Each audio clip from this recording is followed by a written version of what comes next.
तो आप सभी को नमस्ते प्रणाम। मैं आपका अपना ठाकुर प्रखर सिंह और रात के 10 बज चुके हैं और कहानी का जो सिलसिला है बदस्तूर जारी है। आपको अब तक लगभग 480 कहानियां मैंने सुनाई। इन 480 कहानियों में एक चीज़ आपने देखी होगी कि अगर कत्ल हुआ है तो पुलिस वाले थोड़ा सा देर करते हैं, थोड़ी सी लापरवाही करते हैं। कभी कभार ऐसा भी हुआ कि हाँ, कातिल नहीं पकड़ा गया, केस खुला का खुला रह गया, उसमें फाइनल क्लोजिंग फिर लगाई गई और कभी वो मिस्ट्री सॉल्व नहीं हुई। लेकिन ऐसा कभी हुआ ही नहीं कि अगर कत्ल हुआ है और लाश मिली है तो उस लाश का अंतिम संस्कार ना हो या फिर जो बॉडी है वो परिवार वालों के हवाले ना की जाए। जो नियम है उस हिसाब से 72 घंटे तक पुलिस वाले इंतज़ार करते हैं।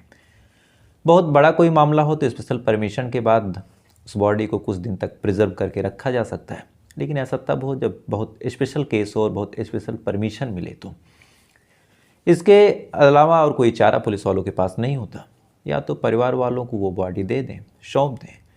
अगर परिवार वाले नहीं हैं या फिर कोई बॉडी क्लेम करने वाला नहीं है तो 72 घंटे बाद उस बॉडी का अंतिम संस्कार करना पुलिस वालों के रूल एंड रेगुलेशन में लिखा हुआ है।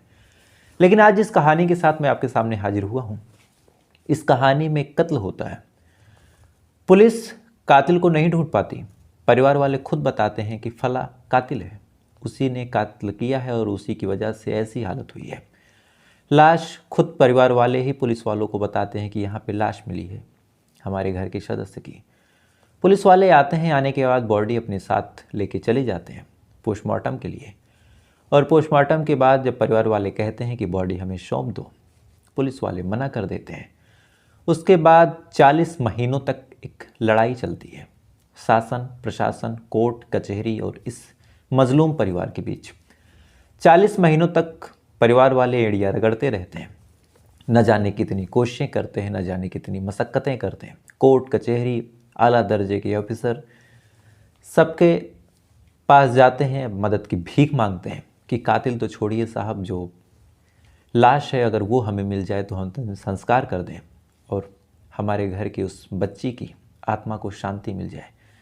लेकिन कातिल तो छोड़िए, पुलिस वालों ने बॉडी तक नहीं दी। तो पूरी कहानी क्या है आज यही आपको सुनाऊंगा। तो इस कहानी की असल शुरुआत होती है उत्तर प्रदेश से, और उत्तर प्रदेश का एक शहर इटावा, और इसी इटावा शहर में एक गांव लगता है चकसलेमपुर गांव। और मैं बात कर रहा हूं साल 2020 की। इसी गांव में एक लड़की रहा करती थी जिसका नाम था रीता। उम्र लगभग 19 साल। रीता देखने में बेहद खूबसूरत, पढ़ने लिखने में भी ठीक ठाक, बात व्यवहार भी इसका अच्छा, परिवार वाले भी इससे काफ़ी खुश रहते थे। तमाम चीज़ें इसके हिसाब से ही थी। 19 सितंबर की ये बात है, 19 सितंबर 2020। रीता अपने घर से कहती है कि मुझे अपने फ्रेंड के पास जाना है और वो काफ़ी दिन से बुला रही है और मैं जा नहीं पा रही हूँ। परिवार वालों ने ये बात सुनी, दोपहर का वक्त था। उन्होंने कहा कि ठीक है जाओ, इस उम्मीद में कि घंटे 2 घंटे जाएगी, बिटिया घूम के चली आएगी। दिन भर वैसे ही घर की चारदीवारी में कैद रहती है। परिवार वालों ने रीता को भेज दिया। उसके बाद परिवार वाले अपने कामों में बिजी हो गए। देखते देखते सूरज ढल गया, शाम हो गई। अब जब शाम हुई तो परिवार वाले परेशान हुए कि 2-3 घंटे गुजर गए और रीता को आ जाना चाहिए। उन्होंने फ़ोन किया, रीता का फ़ोन स्विच ऑफ। अब जिस लड़की के घर पे वो जाने का बोल के गई थी, परिवार वाले वहाँ जाने का फैसला करते हैं। जो उस लड़की का भाई था वहाँ पे जाता है। जाने के बाद पता चलता है कि रीता तो आई ही नहीं है, यानी रीता 12 बजे से ही कहीं और चली गई है।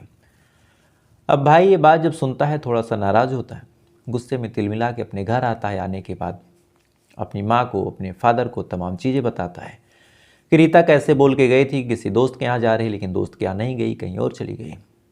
इधर परिवार वाले लगातार फ़ोन कर रहे हैं, फ़ोन उसका स्विच ऑफ जा रहा। भाई अलग परेशान है, माँ अलग परेशान है, पिता अलग परेशान है। तमाम लोग अब रीता को खोजने निकलते हैं। एक एक घर जाके पड़ताल करते हैं कि क्या रीता आई थी या नहीं आई थी। अब जैसे जैसे ये लोग एक एक घर पे जाके पूछताछ कर रहे हैं, गांव में भी ये खबर फैल रही कि रीता गायब हो गई है, कहीं चली गई है। अब आधे एक घंटे में पूरा गांव जान जाता है कि रीता कहीं चली गई है। पूरे गांव वाले भी उसको खोजते हैं। उसके जितनी सहेलियां थी उनसे पूछताछ करते हैं, स्कूल में जिनके साथ वो पढ़ती थी उनसे पूछताछ करते हैं, तमाम लोगों से पड़ताल करते हैं। जहाँ जहाँ वो जाती थी वहाँ जाके चेक करते हैं, लेकिन ना ही रीता की कहीं कोई जानकारी मिली, ना ही रीता का फ़ोन स्विच ऑन हुआ। पूरी रात गुजर गई। इधर परिवार वालों का रो रो के बुरा हाल। इकलौती बिटिया बेचारी कहीं खो गई या फिर कहीं चली गई। 19 साल की उम्र, तरह तरह के ख्याल भी दिमाग में आ रहे हैं। गांव में भी तरह तरह की बातें हो रही। बहरहाल जैसे तैसे करके परिवार वालों ने अपनी रात काटी। अगले दिन सुबह ही वो लोग पहुंच जाते हैं थाने, और थाना लगता था जसवंत नगर थाना। थाने में जाते हैं, जाने के बाद अपनी बिटिया की यानी रीता की मिसिंग कंप्लेन दर्ज करवाते हैं।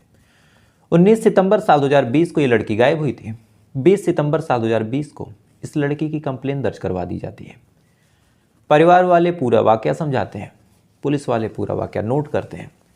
लेकिन एक चीज़ जो आके अटक जाती है वो यही थी कि लड़की की उम्र 19 साल थी।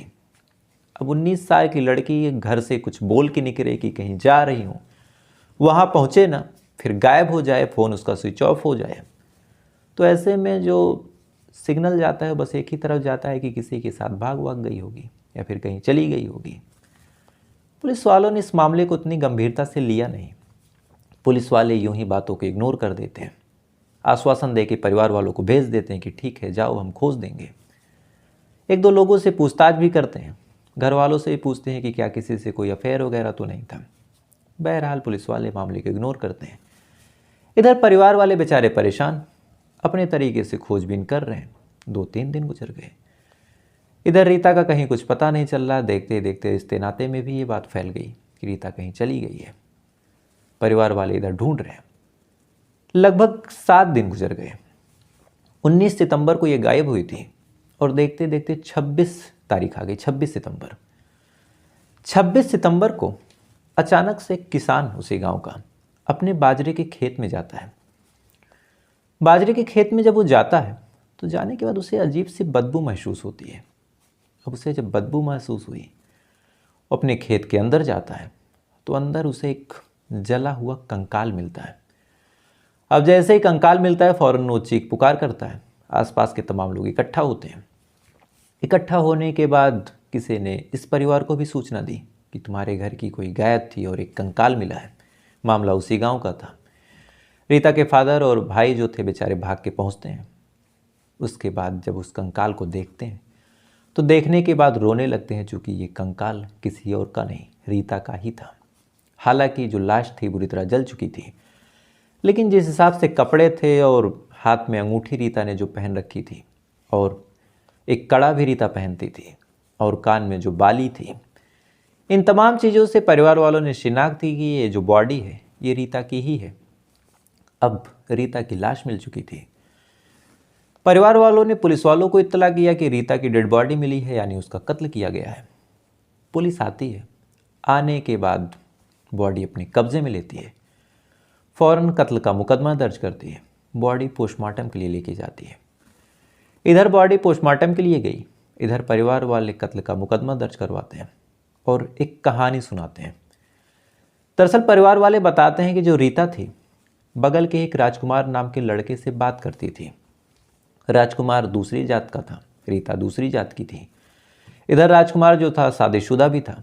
इस वजह से जो परिवार वाले थे, चाहे रीता के हों चाहे राजकुमार के हों, इस रिश्ते को पसंद नहीं करते थे।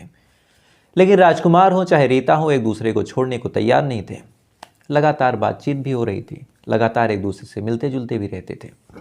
और परिवार वालों को उम्मीद है कि जो गायब हुई थी लड़की वो कहीं और नहीं गई थी और राजकुमार से ही मिलने गई थी। तो अगर पुलिस वाले राजकुमार को एक बार उठा लें और उठाने के बाद पूछताछ उससे कर लें तो शायद इस केस में कुछ खुलासा हो जाए। और नामजद FIR कराया परिवार वालों ने कि हमें शक है कि हमारी इस बच्ची की हालत का जो जिम्मेवार है वो कोई और नहीं, राजकुमार ही है। अब जब ये FIR दर्ज हुआ तो कायदे से जो पुलिस वाले थे उनको अब राजकुमार से पूछताछ करनी चाहिए थी, क्योंकि एक बार वो लापरवाही कर चुके थे। लड़की गायब है और 8 दिन बाद उसकी लाश मिली। लेकिन यहाँ भी पुलिस वालों के कान में जूं नहीं रेंगता। वो ना ही राजकुमार से बात करना जरूरी समझते हैं, ना ही इस मामले को गंभीरता से लेते हैं। परिवार वाले गुहार लगाते रहते हैं कि साहब मदद कीजिए, न्याय दिलवाइए, लेकिन कोई फ़ायदा नहीं। बहरहाल पोस्टमार्टम हुआ। पोस्टमार्टम होने के बाद अब जो बॉडी है कायदे से परिवार वालों के हवाले कर देनी चाहिए। परिवार वाले जाते हैं, बॉडी की डिमांड करते हैं, लेकिन पुलिस यहाँ बदल जाती है। दरअसल पुलिस कहती है कि आपने जो तस्वीर दी थी लड़की की, जब गुमशुदगी की कंप्लेन आप दर्ज करवाने आए थे, उस तस्वीर से इस लड़की की तस्वीर यानी जो शक्ल है वो मैच नहीं कर रही है, और मैच हो भी नहीं सकती क्योंकि ये जल चुकी है बुरी तरह, चेहरा एकदम बेकार है। तो हम कैसे मान लें कि ये जो लाश है आपकी ही बेटी की है? अब ये शब्द जब पुलिस वालों के मुंह से परिवार वालों ने सुना तो एक तरह से उनके पैरों तले ज़मीन खिसक गई कि ये क्या सुन रहे हैं। उन्होंने कहा कि साहब, उसके हाथ में जो अंगूठी थी, देखिए इसने ये अंगूठी पहनी है, उसके हाथ में जो कड़ा था वो कड़ा भी, बाकी तमाम चीज़ें सेम, चप्पल है, सब कुछ है, और ये हमारी ही बेटी है। पुलिस वालों ने कहा नहीं, हम कैसे मान लें कि आपकी बेटी है, और जब तक इस बात की पुष्टि नहीं हो जाती हम बॉडी आपको कैसे दे दें। पुलिस वालों ने परिवार वालों को भेज दिया और कहा कि बॉडी आपको नहीं मिलेगी। यानी अब तक परिवार वाले इसलिए परेशान थे कि जो कातिल है उसे पकड़ा जाए, जिसके ऊपर शक है उसे गिरफ्तार किया जाए, लेकिन अब यहाँ तो उनकी एक दूसरी लड़ाई लड़नी थी कि पहले बिटिया की बॉडी मिल जाए। लगातार परिवार वाले डिमांड करते रहे, लगातार पुलिस वाले मना करते रहे। दिन हफ्तों में बदल गए, हफ्ते महीनों में बदल गए। जो बॉडी थी इटावा के एक डीप फ्रीज़र में एक हॉस्पिटल के रखी रही, वहीं पड़ी अपने अंतिम संस्कार का इंतज़ार करती रही। अब प्रूफ हो नहीं सकता था कि ये लाश किसकी है, तो फिर बॉडी मिलने का कोई चांस बन नहीं रहा था। परिवार वाले लगातार गुहार लगा रहे थे, लेकिन सारा मामला ठंडे बस्ते में, ना ही कोई बात आगे बढ़े, ना ही इस परिवार की कोई सुनवाई हो। देखते देखते साल 2020 बीत गया, साल 2021 आ गया। अब जब साल 2021 आ गया और महीनों से बॉडी उसे डीप फ्रीज़र में पड़ी रही, तब परिवार वालों ने एक मुहिम शुरू की। वो जितने बड़े बड़े ऑफिसर थे, जहाँ तक उनकी पहुँच थी, चाहे वो कोतवाल हों चाहे वो एसपी हों, सबके पास जाके डिमांड करने लगे कि साहब हमारी बिटिया की बॉडी दिलवा दीजिए। कातिल आप नहीं पकड़ सकते, कोई बात नहीं, इंसाफ नहीं दिलवा सकते, कोई बात नहीं, बॉडी दे दीजिए, हम अंतिम संस्कार कर लेंगे, हमारे कलेजे को ठंडक मिल जाएगी। लगातार वक्त गुजरता रहा, परिवार वाले डिमांड करते रहे, पुलिस वाले उनको दौड़ाते रहे, एड़ियाँ घिस गई। इधर जब ये लोग लगातार दबाव बनाते रहे, तब पुलिस वालों ने कहा कि चलो ठीक है, हम कुछ करते हैं, एक काम करो, आप लोग अपना कुछ डीएनए सैंपल दे दो, चाहे बाल, चाहे स्पर्म, चाहे ब्लड, चाहे स्किन सेल, और उस कंकाल से हम मैच करवाएंगे। अगर मैच हो जाता है तो बॉडी आपकी, नहीं होता तो कोई बात नहीं। परिवार वालों ने कहा ठीक है। परिवार वालों को पूरा यकीन भी था कि बॉडी उन्हीं की बिटिया की है, क्योंकि जो चीज़ें थी उन्हीं की बेटी की थी। उन्होंने डीएनए सैंपल दे दिया। परिवार वालों से डीएनए सैंपल लेने के बाद पुलिस वालों ने डीएनए सैंपल भेजा, और आप ध्यान से अगर डेट याद करें तो 19 सितंबर साल 2020 को ये लड़की गायब हुई थी। 26 सितंबर साल 2020 को बॉडी मिली थी। कायदे से 27 से 28 में बॉडी मिल जानी चाहिए थी, लेकिन 26 मार्च आ जाता है, वो भी 2022, यानी देखें तो 1.5 साल गुजर गया। 26 मार्च साल 2022 में डीएनए सैंपल का रिपोर्ट आता है, और रिपोर्ट ऐसी कि परिवार वाले परेशान हो जाते हैं, क्योंकि इस रिपोर्ट में कुछ था ही नहीं। यानी ये भी नहीं था कि जो सैंपल है वो मिसमैच हो गया, या फिर ये भी नहीं था कि मैच हो गया। रिपोर्ट में ये कहा गया कि जो सैंपल लिए गए थे वो सही से लिए ही नहीं गए, और इस वजह से शिनाख्त की ही नहीं जा सकती कि मैच हुआ या नहीं हुआ। परिवार वाले जब ये चीज़ सुनते उन्हें एक तगड़ा झटका लगता है, और पुलिस की कार्यशैली देखिए कि जो कंकाल है अभी तक डीप फ्रीज़र में रखा है। सिंपल सा काम था कि सैंपल उस कंकाल से उठाना था और भेजना था, ऐसा नहीं था कि कहीं कोई टुकड़ा मिला हो, एक पूरा कंकाल था। फिर भी अब परिवार वाले फिर से कहते हैं कि सर ठीक से आप मैच करवाइए। पुलिस वालों के कान में बिल्कुल जूं नहीं रेंगता। उसके बाद परिवार वाले पहुंच जाते हैं अदालत।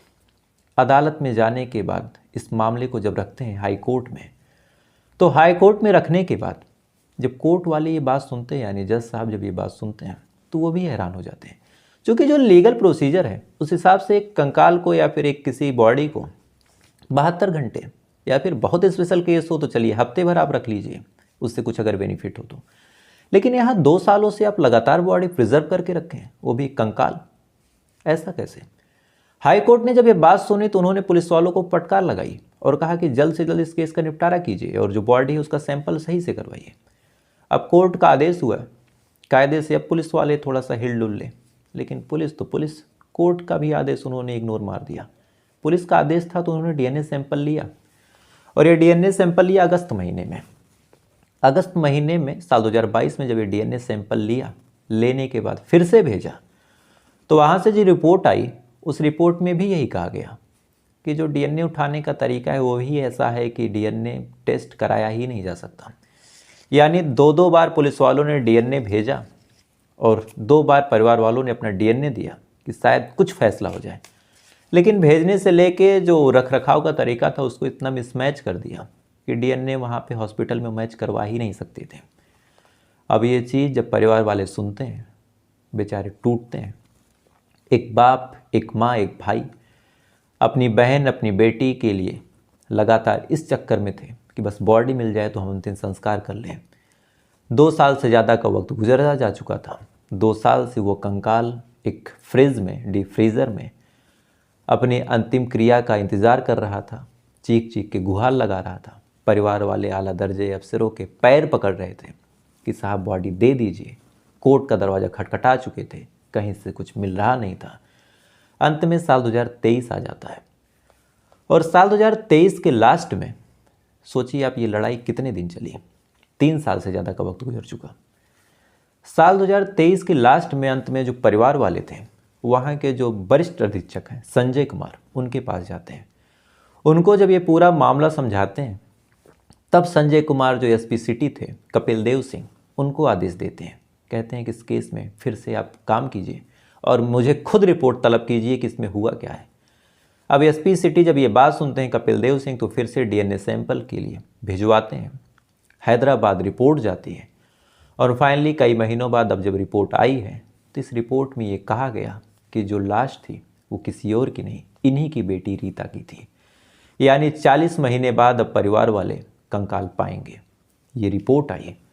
उसके बाद ये रिपोर्ट जब हाँ में आती है कि जो डीएनए है वो मैच कर गया, पुलिस वालों के पैरों तले ज़मीन खिसकती है, उनके हाथ पांव कांपते हैं। उनको एहसास होता है कि उन्होंने कितनी बड़ी गलती की है। फ़ौरन बॉडी जो थी, जो बचा कुचा था, उसे डीप फ्रीज़र से निकाला जाता है। निकालने के बाद मजिस्ट्रेट और वरिष्ठ अधिकारियों की मौजूदगी में उसको सुपुर्दे खाक किया जाता है। यानी अभी तक जलाया भी नहीं गया, उसे मिट्टी में दफन किया गया। तो आप सोच के देखिए, अभी कातिल कौन है, मोटिव क्या था, ये तो बहुत दूर की बात है। लेकिन अभी जो मेरा इनपुट है, उस इनपुट के हिसाब से जो राजकुमार है, उसका जो परिवार है, उन्होंने कहीं सरेंडर किया है। अभी तक इस पर आधिकारिक रूप से पुष्टि नहीं हुई, लेकिन मेरा इनपुट ऐसा कहता है। तो कातिल कौन है, किस वजह से कत्ल हुआ, ये तो बहुत लंबी कहानी है। यहाँ परिवार वाले पुलिस के ऐसे मारे हो गए कि उन्हें लाश तक नहीं मिली। 3 सालों तक की बॉडी मिल जाए तो अंतिम संस्कार करवा लें। अब यहाँ से फिर अब वो लोग पहल करेंगे तो शायद जांच पड़ताल आगे बढ़े, तब कातिल गिरफ्तार होगा, तब मामला कोर्ट में जाएगा।